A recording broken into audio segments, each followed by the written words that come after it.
Hello friends, education मस्ती में आप सभी का स्वागत है। और आज हम लोग देखने जा रहे हैं क्लास 8 का मैथ अध्याय 2 में है एक चर वाले रैखिक समीकरण linear equation in one variable. ठीक है, इसमें हम लोग जो देखने जा रहे हैं आज प्रश्नावली 2.2 का क्वेश्चन नंबर 1, 2 और 3।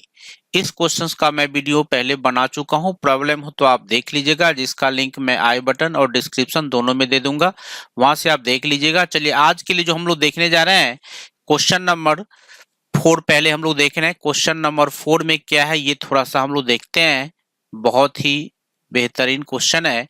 चलिए देखते हैं क्वेश्चन नंबर 4 को। क्वेश्चन नंबर 4 में है कि दो विभिन्न मूल्य वाली 35 कलमों का मूल्य 60 रुपया, यानी यहाँ पे ये चीज क्लियर है कि 35 कलम है जिसका मूल्य है मेरे पास 60 रुपया। ठीक है, उसमें से कह रहा है कि एक सस्ती कलम का मूल्य है 1 रुपया 50 पैसा और एक महंगी कलम का मूल्य जो है ये है मेरे पास 2 रुपया।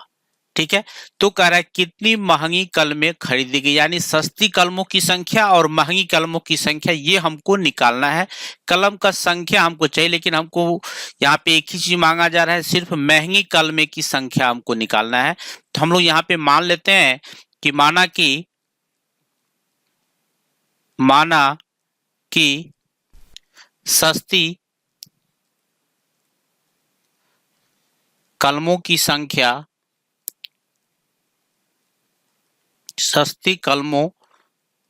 संख्या बराबर हम लोग मान लेते हैं x, और महंगी कलमों की संख्या।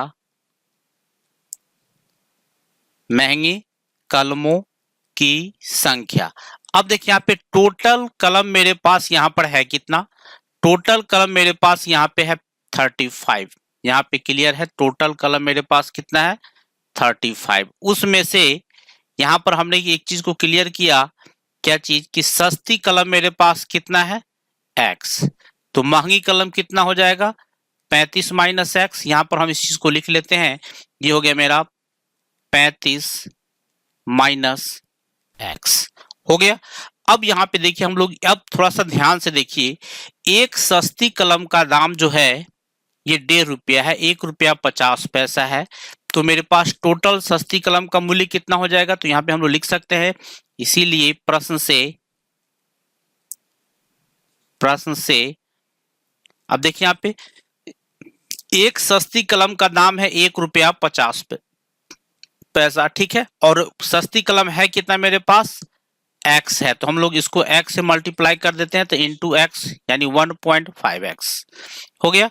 फिर अब यहाँ पे देखिए महंगी कलम मेरे पास कितना है, तो 35 माइनस x, और रेट क्या है उसका 2 रुपया है, तो यहाँ पे हम लोग लिख सकते हैं 2 इंटू 35 माइनस x, और दोनों को टोटल करेंगे और तब इक्वल दबाएंगे तो हमको मिल जाएगा यहाँ पे 60 रुपया। ठीक है, अब हम लोग क्या करेंगे, इस समीकरण को हम लोग सॉल्व कर देते हैं। सॉल्व करेंगे तो हमको क्या मिलेगा, ये थोड़ा सा देखिए, 1.50x प्लस 2 को 35 से गुना कीजिएगा, ये हो गया मेरा 70, प्लस नहीं माइनस है यहाँ पे, minus 2x is equal to हो गया मेरा 60, यानी ये हो गया मेरा। अब देखिए यहाँ पे x वाले को एक जगह कर लीजिए, मैं कर ही देता हूं, 1.50x माइनस 2x और प्लस 70 को RHS में लेके चलिए, तो 60 माइनस 70।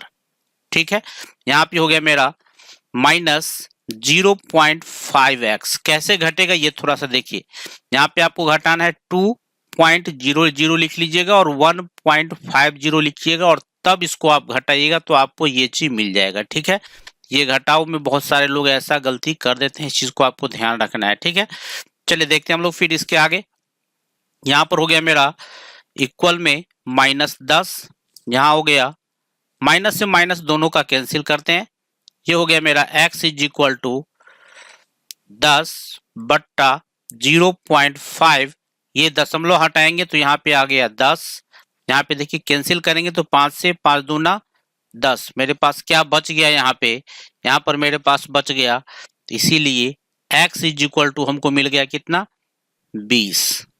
ठीक है, अब x हमने किसको माना था, x हमने सस्ती कलम को मांगा था, तो इसीलिए महंगी कलमों की संख्या कितना होगा 35 माइनस एक्स करेंगे तब मेरा आंसर आएगा इसका। ठीक है, तो हम लोग अब पहले महंगी कलमों की संख्या निकालते हैं। यहाँ पे लिख देते हैं, इसीलिए महंगी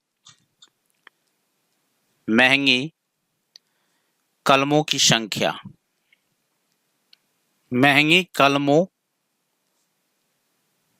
की संख्या, ये मेरा कितना हो जाएगा, 35 माइनस एक्स है, यानी 35 माइनस एक्स की जगह 20, यानी ये हो गया मेरा 15, यानी हमको मेरा रियल आंसर हो जाएगा 15, यानी महंगी कलम कितना था मेरे पास, 15 हो गया। ठीक है, चलिए देखते हैं हम लोग नेक्स्ट क्वेश्चन को। नेक्स्ट क्वेश्चन मेरा क्या है, ये थोड़ा सा देखिए। नेक्स्ट क्वेश्चन नंबर 5 में क्या कहा जा रहा है, ये थोड़ा सा देखिए। कह रहा है कि एक त्रिभुज के तीनों कोण 2:3:5 के अनुपात में है, तो उनके तीनों कोण ज्ञात कीजिए, यानी तीनों कोण को हमको क्या करना है, ज्ञात कर देना है। ठीक है, सबसे पहले हम लोग क्या करते हैं, यहाँ पे एक त्रिभुज ले लेते हैं। हम एक आपको पहले एक त्रिभुज बना के दिखा दे। एक त्रिभुज ले लीजिएगा आप बेहतर के लिए, और यहाँ पर हम लोग दे देते हैं नाम ए, बी और सी। ठीक है, यहाँ पर हम लोग मान लेते हैं क्या चीज की, माना कि कोण ए बट्टा पहला वाला, ये जो आप देख रहे हैं 2, बराबर कोण बी बट्टा दूसरा वाला, ये जो आप देख रहे हैं यहाँ पे 3, बराबर कोण सी बट्टा फिर ये 5, बराबर हम लोग मान लेते हैं x। इसीलिए हमको क्या मिल गया, कोण ए बराबर हमको मिला 2x, कोण बी बराबर हमको मिला क्या चीज, 3 है, इधर x है, तो ये हो गया मेरा 3x, और कोण सी बराबर हमको मिल गया 5x। लेकिन हम लोग क्या जानते हैं कि त्रिभुज के तीनों कोणों का योगफल होता है 180 डिग्री, यानी यहाँ पर लिखेंगे कि चूंकि कोण ए प्लस कोण बी प्लस कोण सी इज इक्वल टू होता है मेरा 180 डिग्री। अब हम लोग तीनों कोण का मान बारी बारी से डाल देते हैं। यहाँ पर जो हमने कोण ए के लिए लिया 2x plus 3x plus 5x is equal to 180 degree, ये हो गया 5 3 8 और 2, ये हो गया मेरा 10x। यहाँ पर हम लोग लिखते हैं 10x इज इक्वल टू 180, तो इसीलिए x इज इक्वल टू हो गया मेरा 180 बट्टा 10, यानी 18। ठीक है, अब यहाँ पे हम लोग देखते हैं इसके आगे क्या होने वाला है, इसीलिए अब हम लोग यहाँ पे निकालते हैं। कोण ए बराबर है मेरा 2x, यानी 2 गुना 18, ये हो गया 36 डिग्री। ठीक है, कोण बी बराबर है मेरा 3x, यानी 3 गुना 18 गुना करके हो गया 54 डिग्री। कोण सी बराबर है मेरा 5x, और इसका मान क्या आएगा ये आप हमको जरूर कमेंट में बताइएगा। ठीक है, फिर मिलते हैं हम आपसे नेक्स्ट वीडियो में। धन्यवाद।